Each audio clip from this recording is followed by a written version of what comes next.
Buenos días, ¿cómo están? Bien. Espero que se vea en la filmación la distancia, porque si no me van a acusar después que me saqué el barbijo. Pero estoy lejos y hay que ponerse el barbijo. Aunque no nos guste, aunque moleste, aunque tenga contraindicaciones, ¿qué va a hacer? ¿Qué le vamos a hacer? Por lo menos no estamos como una ilustración que se hizo hace varios años, mucho, no me acuerdo, pero bastante, donde están todos andando en unas cápsulas con rueditas, con motor, todos encerrados. Pero eso fue algo profético, porque hace muchísimos años que alguien hizo esa ilustración, ese dibujo. Me parece que a eso apuntamos, andar encerrados.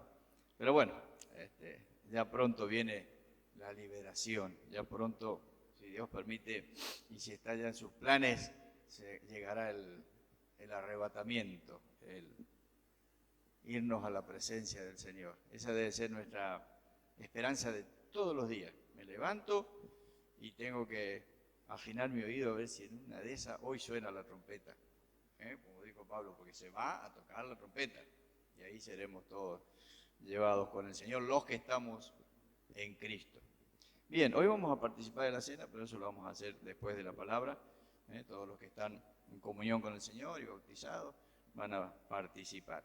Quiero compartir con ustedes Romanos capítulo 5. Romanos 5, en esta epístola, esta carta escrita por el apóstol San Pablo, leemos así a partir del versículo 1 de Romanos 5. Justificados, pues, por la fe, tenemos paz para con Dios por medio de nuestro Señor Jesucristo, por quien también tenemos entrada por la fe a esta gracia en la cual estamos firmes. Y nos gloriamos en la esperanza de la gloria de Dios. Y no solo esto, sino que también nos gloriamos en las tribulaciones, sabiendo que la tribulación produce paciencia. Y la paciencia, prueba. Y la prueba, esperanza. Y la esperanza no nos defrauda, porque el amor de Dios ha sido derramado en nuestros corazones por el Espíritu Santo que nos fue dado. Cristo, cuando aún éramos débiles, a su tiempo murió por los impíos. Ciertamente, apenas morirá alguno por un justo. Con todo, pudiera ser que alguien tuviera el valor de morir por el bueno. Pero Dios muestra su amor para con nosotros en que, siendo aún pecadores, Cristo murió por nosotros. Con mucha más razón, habiendo sido ya justificados en su sangre, por él seremos salvos de la ira. Porque si siendo enemigos fuimos reconciliados con Dios por la muerte de su Hijo, mucho más, estando reconciliados, seremos salvos por su vida. Y no solo esto, sino que también nos gloriamos en Dios por el Señor nuestro Jesucristo, por quien hemos recibido ahora la reconciliación. Hasta ahí la lectura. Fíjense que el apóstol en su escrito comienza diciendo: justificados pues por la fe. Ustedes saben que esto de capítulos y versículos fueron cosas que no fueron originales, tienen muy poco tiempo en realidad para el tiempo del escrito. Esto se fue escrito hace casi 2000 años y la Biblia se dividió en capítulos allá por el año 1200 y pico, y para el 1500 la dividieron en versículos. Así que él la escribió como una carta, como todo de corrido, por decir así. Pero el Señor lo utilizaba, lo guiaba, y con la capacidad que él tenía y la sabiduría, él hacía buen uso de todo lo que tiene que ver con la gramática, y que sea claro lo que escribía. Por eso él usaba muchos nexos, muchas formas de verbo, de sustantivo, para que entendamos lo que quería decir. Fíjense que nosotros comenzamos leyendo justificados pues por la fe. Quiere decir que ahí está diciendo justificados ¿por qué? Por lo que dice en el versículo anterior, hablando de Jesús, dice en el capítulo anterior: el cual fue entregado por nuestras transgresiones y resucitado para nuestra justificación. Entonces Pablo está diciendo: ya estamos justificados. Justificados pues ¿Pero por qué estamos justificados? Porque Jesús murió en la cruz del Calvario cargando con nuestro pecado y porque resucitó. Si no hubiera resucitado, no hubiera habido justificación para nosotros, porque hubiera sido uno más.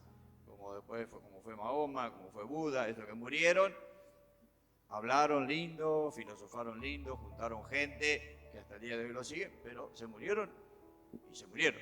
Y si ellos murieron y no resucitaron, tampoco nadie puede ser resucitado creyendo en ellos, porque si no lo pueden hacer para sí mismos, como dice Pablo en 1 Corintios 15, si Cristo no hubiera resucitado, nuestra fe es vana, porque si Él no resucitó, ¿quién va a resucitar? Entonces, estamos justificados, pero no por obras nuestras, sino por la obra de Cristo y por su muerte y resurrección, lo cual significa que para que cada persona, yo, vos y cualquiera, sea justificado, necesita creer en la obra de Jesucristo. Y no solo creer, sino recibirlo, aceptarlo, como dice Juan en Juan 1:12, a todos los que creen, a los que lo reciben, entonces le da el derecho, la potestad de ser hechos hijos de Dios. Los que nacemos de nuevo, tenemos a Cristo, somos justificados. Entonces, eso nos añade algo más. Al ser justificados por la fe, confiando en Él, creyéndole a Él, creyendo a su palabra, tenemos paz para con Dios por medio de nuestro Señor Jesucristo. No está hablando acá solamente de la paz que Dios nos da, sino cuando dice paz para con Dios, quiere decir que estamos en paz ahora. Si no conocemos a Cristo, si no seguimos a Cristo, estamos condenados. O sea, no hay una relación de en paz con Dios. Si estamos en Cristo, estamos en paz con Dios. Y Él está en nosotros y Él nos bendice, nos cuida y nos está preparando también algo glorioso. Y sigue diciendo, hablando de Jesucristo, por quien también tenemos entrada por la fe a esta gracia en la cual estamos firmes.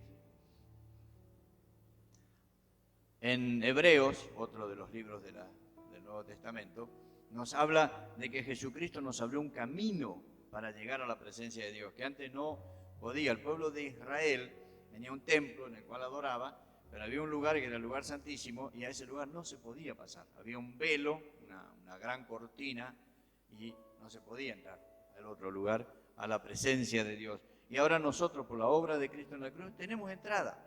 Y esa entrada es, primero, que fuimos hechos hijos de Dios.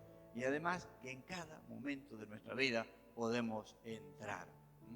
Al mismo tiempo que, como decía Mari, no hay que acostumbrarse, como darlo por sentado. Y bueno, si Dios es mi Dios, Él me va a dar siempre todo. Ese acostumbramiento no es bueno. Pero también tenemos que tener la seguridad que tenemos libertad para entrar cada día, que podemos entrar a la presencia de Dios, que no tenemos que hacer ritos. En el Antiguo Testamento, en la historia antes de que venga Jesucristo, una vez al año, el sumo sacerdote, no los sacerdotes, sino el sumo sacerdote, o sea, el que ocupaba el cargo más alto, tenía que sacrificar un animal para poder entrar, porque primero tenía que ofrecer sacrificio por sí mismo, porque si no, no podía entrar él a la presencia de Dios, iba a morir, y después ofrecía por el pueblo. Jesús no ofreció sacrificio por sí mismo, porque él no tenía pecado. Jesús no ofreció un sacrificio ajeno, sangre ajena, hacia un cordero, sino que se ofreció él mismo. Y a partir de eso, nosotros podemos entrar a la presencia de Dios, si estamos en Cristo, si Cristo está en nuestro corazón. Ahora fíjense que además de que nos dice que tenemos esta entrada a esta gracia en la cual estamos firmes, hermanos, tenemos que acostumbrarnos, no estoy contradiciendo lo que dijo Mari, sino a aprender que tenemos que vivir en la gracia. ¿Qué es la gracia de Dios? Totalmente diferente a nuestra manera de pensar, al legalismo, al egoísmo que hay en este mundo, a la manera de pensar de este sistema. La gracia de Dios, ese amor maravilloso, esa presencia de Dios, ese poder de Dios, todo lo que Él tiene a favor nuestro y que quiere darnos, porque tenemos esa posibilidad, estamos en la gracia de Dios.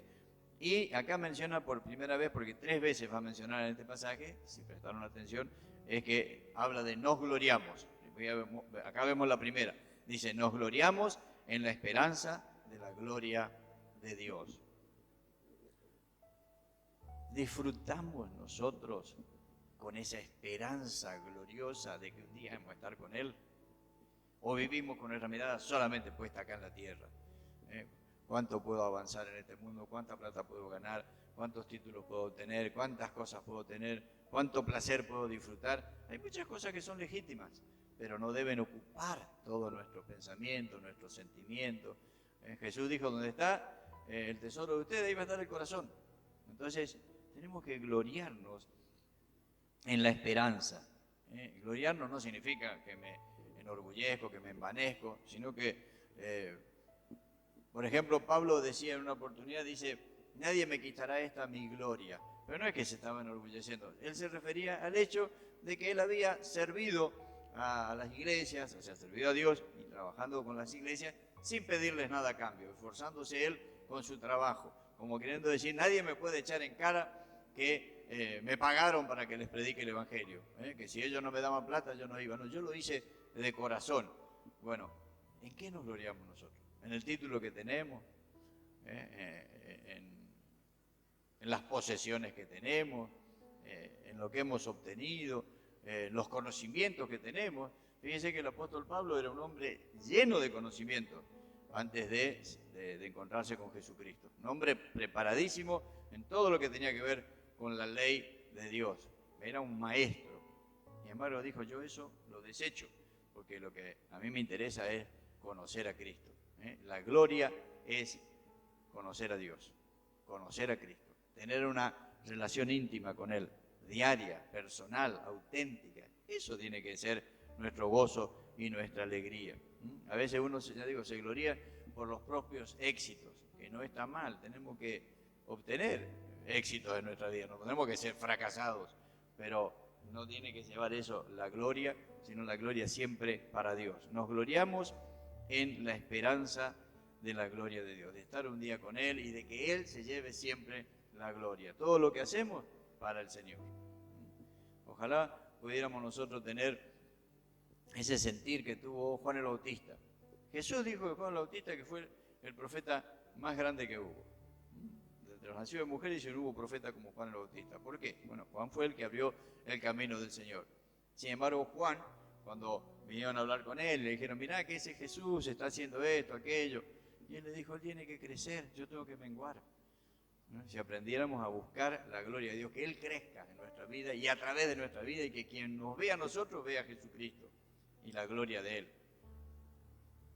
Ahora, a continuación, dice, y no solo esto, o sea, no nos gloriamos solamente en las cosas buenas, hermosas, en esa esperanza que tenemos de estar para siempre con el Señor, sino que también dice, nos gloriamos en las tribulaciones.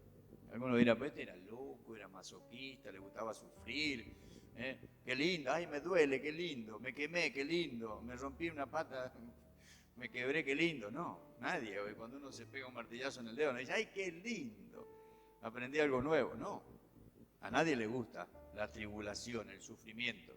Y Pablo, el apóstol Pablo, era experto en tribulaciones.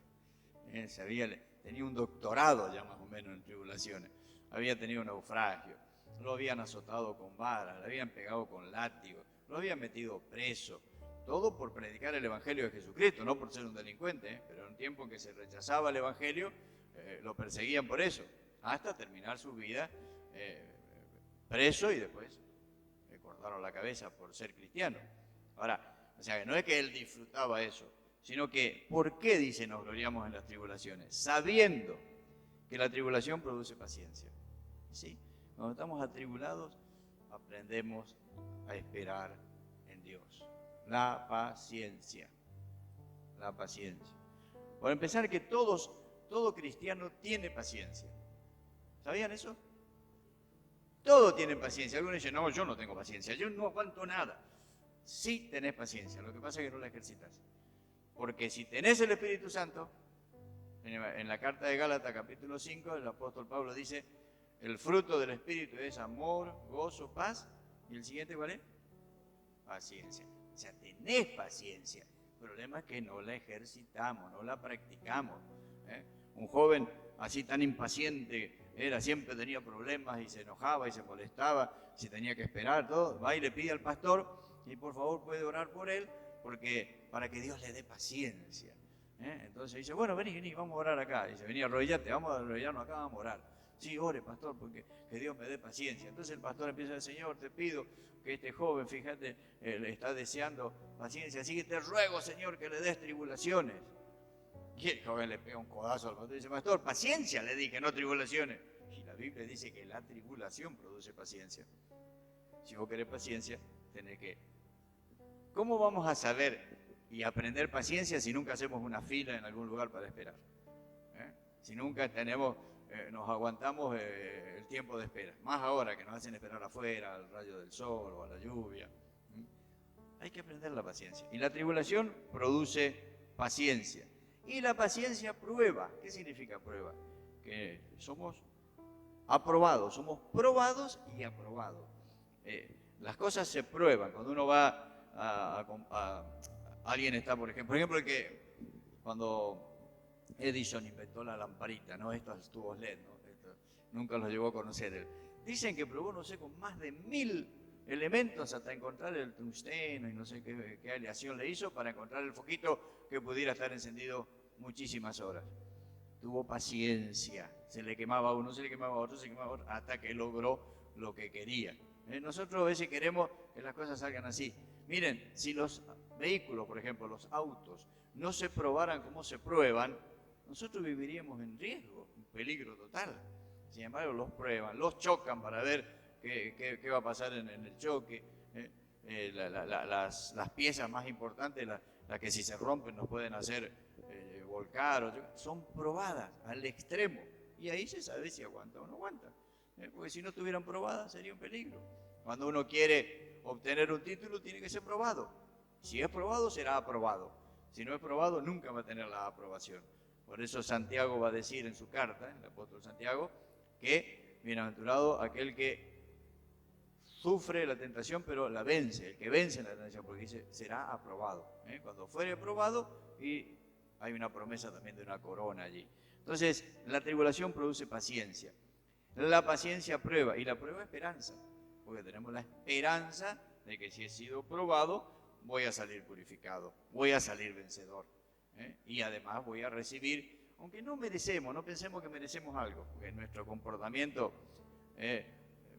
realmente merece más palos que premios. Aunque Dios es tan generoso que dice que Él viene con galardón, con premio cuando venga a buscarnos. Dice, para recompensar a cada uno según sea su obra. Pero no pensemos en esa esperanza, así, Dios me va a felicitar. La gloria sea para el Señor, porque Él es el que merece toda la gloria. Pero obviamente que si soporto una tentación, venzo la tentación, soporto la prueba, el Señor me va a bendecir. El Señor me va a bendecir. Y además Él nos ayuda. Nunca nos va a permitir pasar por una prueba para la cual no estamos preparados. Nos vamos a poner en esa prueba. Ustedes saben que el oro se prueba en un crisol, o sea, tengo entendido que a 900 grados. Nadie se le va a ocurrir probar a 900 grados el grado del plomo. Si yo he derretido plomo en un tarrito de aluminio para hacer plomada para ir a pescar. Ni tampoco va a querer purificar agua a 900 grados, porque sobre que la pone ahí desaparece, se evapora totalmente. Pero el oro necesita 900 grados. O sea, ¿qué quiere decir esto? Que el Señor nos va a ir probando de acuerdo a la madurez, al estado, a cómo estamos. Él nos conoce, Él está en nosotros, Él nos ayuda. Él nos fortalece, pero también las pruebas son conforme a lo que podemos soportar. Y la esperanza, dice, no nos defrauda, porque el amor de Dios ha sido derramado en nuestros corazones por el Espíritu Santo que nos fue dado. Síganme, no los voy a defraudar. Todavía sigue el viejito ahí cobrando un sueldo sin hacer nada. Y vaya que nos defraudó. Hasta el día de hoy pagamos los peajes que inventó él y la revisión técnica que inventó él. ¿Se acuerdan de quién estoy hablando? Síganme que no los voy a defraudar. Así te dicen los políticos. Y nos defraudan. Y no importa el color de cómo es, de partido al que sigan. Son seres humanos y defraudan. No quiere decir con esto que ninguno cumpla nada. Pero el único que jamás defrauda es Jesucristo, es Dios. Esa esperanza puesta en Él, no hay riesgo de ser defraudado. ¿Cómo es engañada la gente con las mentiras del diablo? Se van atrás del gaucho Gil, se van atrás del Señor de la Muerte, se van atrás de un montón de cosas, y tal vez en el momento reciben algo, sí, porque esa es la mentira que aprovecha el diablo para engañar a la gente, pero después va a ser muy grande lo que se van a llevar, la sorpresa que se van a llevar cuando se encuentren que, aunque acá les recibieron algo material o alguna cuestión de salud o lo que fuere, vino también como de Yapa vino la condenación eterna. O sea, el único que no nos defrauda es Dios, es Jesucristo, es la presencia del Espíritu Santo, porque dice que el amor de Dios fue derramado en nuestros corazones por el Espíritu Santo que nos fue dado.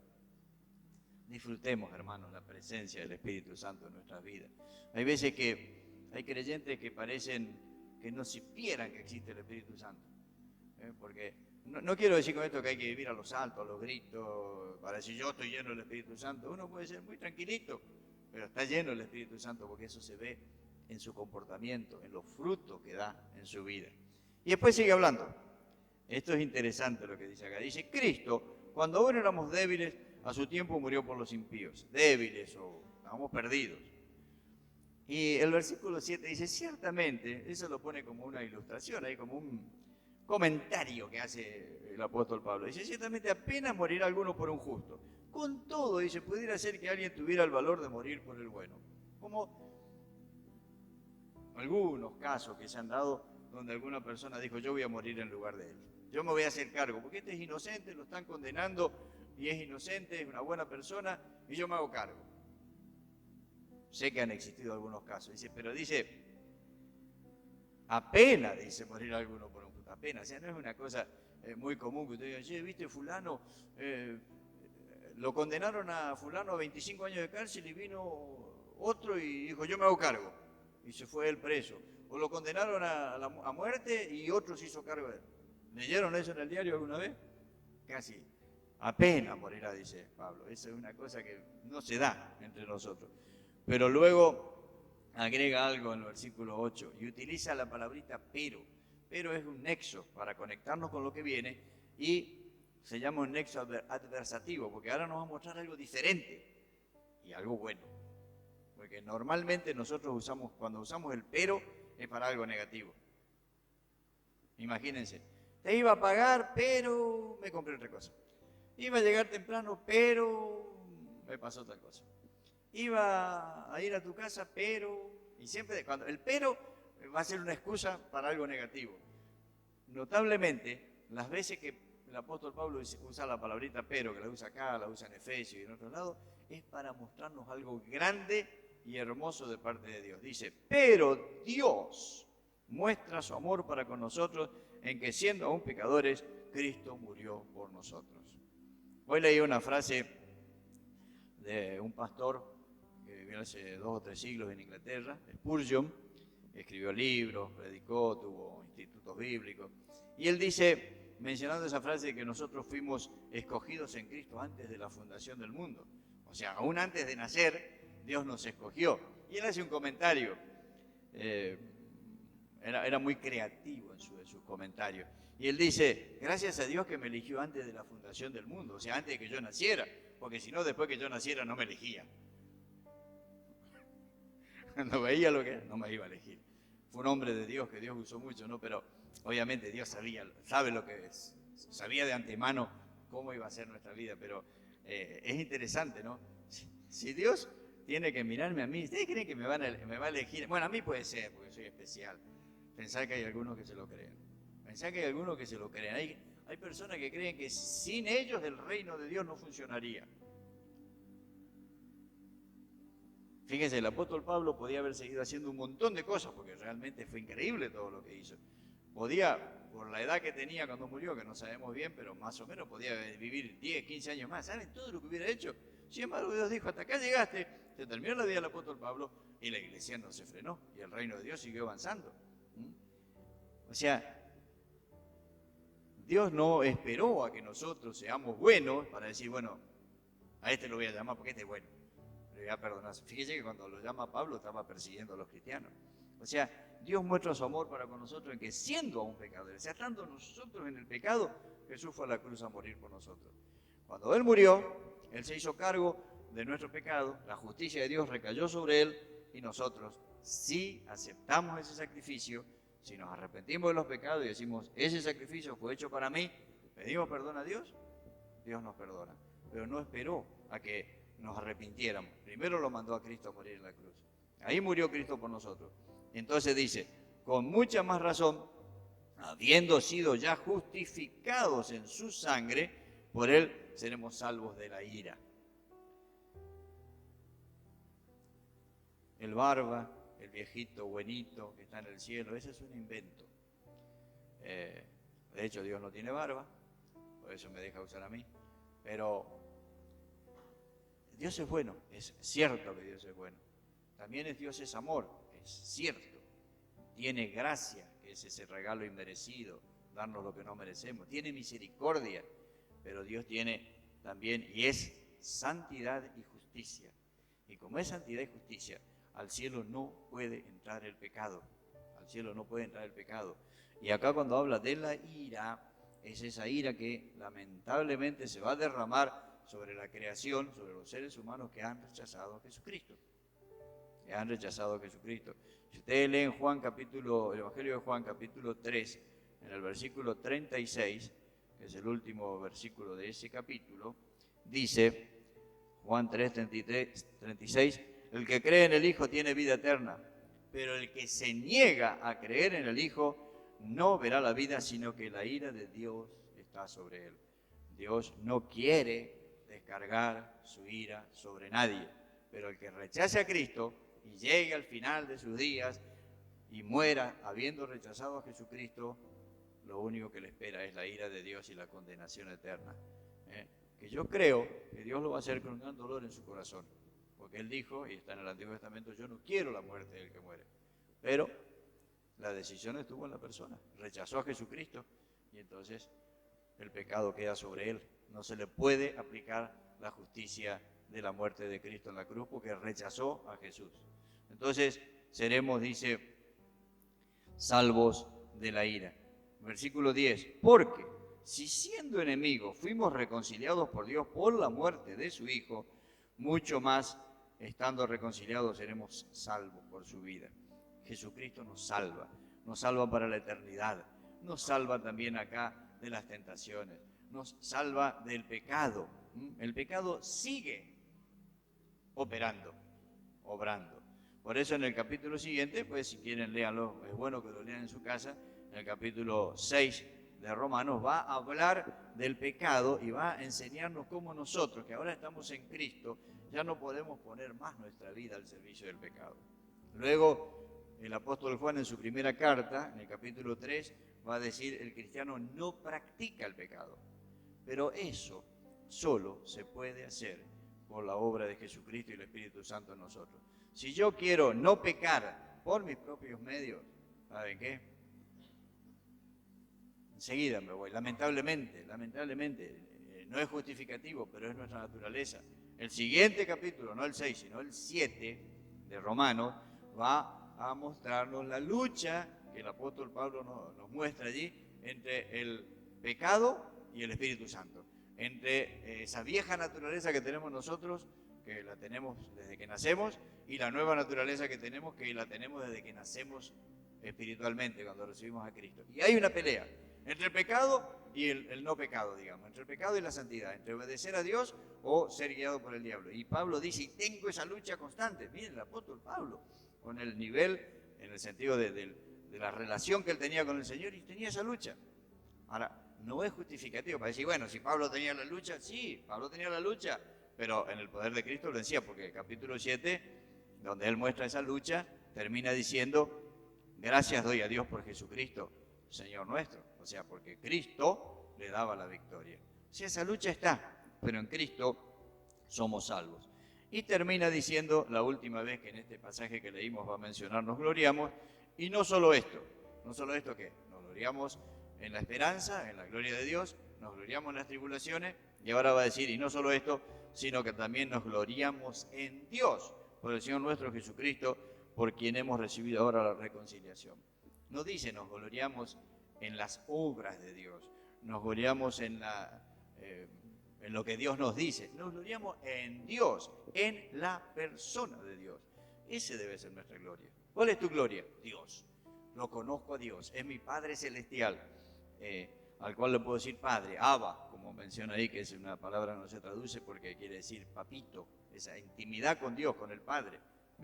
Entonces, ahora nos gloriamos no solo en la esperanza gloriosa que tenemos de una eternidad con Él, no solo en las tribulaciones, porque esas tribulaciones nos hacen crecer en la fe, en la gracia, en la paciencia, sino que nos gloriamos directamente en la persona de Dios. Qué cosa maravillosa que nosotros, simples seres humanos, porque más allá de que el Señor nos creó a su imagen, Dios nos creó a su imagen y semejanza, seguimos siendo seres humanos con todas nuestras fallas, nuestras falencias. Somos, si la Tierra es un puntito en el universo, imagínense lo que somos nosotros. Somos un puntito en la Tierra, así que en el universo ni se nos puede identificar. Sin embargo, Dios se preocupa por cada uno de nosotros. ¿Cómo no me voy a gloriar en ese Dios que me ama tanto? En ese Dios que hizo tanto por mí, porque dice, nos gloriamos en Dios por el Señor nuestro Jesucristo, por quien hemos recibido ahora la reconciliación. ¿Qué sería de nosotros si no fuera porque Jesucristo vino a ocupar nuestro lugar? Porque Dios nos miró desde el cielo y dijo, yo quiero redimir esta humanidad perdida, y envió a su Hijo.